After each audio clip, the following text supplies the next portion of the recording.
Halimaw ang debut game ni Jalen Green sa Phoenix Suns, approve na approve kay Devin Booker. Parang nasa era lang ng Steph at Thompson ang bagong duo ng Suns, pinagbubu ng crowd si Bradley Beal. So finally, debut game ni Jalen Green sa Phoenix Suns kalaban ng LA Clippers na pangungunahan din ng former Suns na si Bradley Beal. Heto't opening quarter na itala agad ni Jalen Green ang kanyang unang basket kontra pa yan kay Ivica Zubac. Nasundan pa yan ng back-to-back mid-range jumper ni Devin Booker, bagong duo ng Phoenix Suns. Under 7 minutes, Jalen Green again step back wing 3-point shot. Will still no Dillon Brooks ang Suns, pero wala rin sa kabilang dalawang superstar na si Kawhi Leonard at James Harden. Matindi naman ang pang-welcome ng Suns crowd kay Bradley Beal, di tinitigilan ng pangbubu. Gonna get a lot more touches tonight.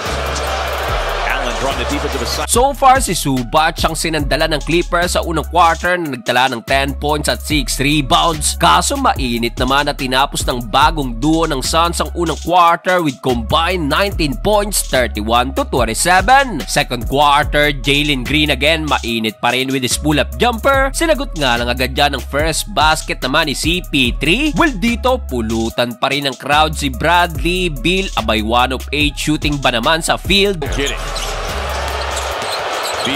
Halfway mark na libre si Devin Booker sa kanyang another 3-pointer, pero this time may sagot na nagawa si Bradley Beal. Yun nga lang after nyan, Jalen Green again kumana na naman ng back-to-back 3-pointer with already 16 points. May pa-stare down pa sa bench ng Clippers. Gandang setup pang naibigay ng Philem guard kay Mark Williams with his two-handed dunk, pero dahil pa rin kay Zubac na meron na ring 16 points at 7 rebounds, umabante pa ang Clippers 51-48 halftime. Start of the third quarter, hindi pa tapos si Jalen Green, kumana na naman ng another 3-pointer, pang-lima na yan ni JG. Well, nasundan pa yan ng isa mula naman kay D-Book. Parang nasa Steph at Thompson era lang itong bagong duo ng Phoenix Suns. After nyan, under 8 minutes na hype palalo ang Suns mula sa end 1 na to ni Jalen Green, napa-flex pang Philem guard. 2-hit combo lagi ang opensa ng Suns after ni Green. Si D-Book na naman another 3-pointer. Bukod sa dalawa na yan, kumana rin ng back-to-back 3-pointer si Royce O'Neal. Napashimi pa dahil umabot na rin sa sarado 20 ang tambak, 59-79. Pero sa dulo, nakabawi pa rin naman ang minira ng Clippers at naibabayan sa 14-74-88. Fourth and final quarter, heto na naman si Jalen Green, another pull-up jumper. Matapos siya, nagkagulo na ang Suns crowd dahil kumana pa ng another corner 3-pointer si Jalen Green. Grabe ang debut ni JG. Approve na approve kay Devin Booker na napangiti na lang sa kanyang bagong kaduo with 29 points, shooting 6 of 11 beyond the arc. Showtime ang Phoenix Suns at sa laki ng tambak sa uli, panalo ang debut ni Jalen Green.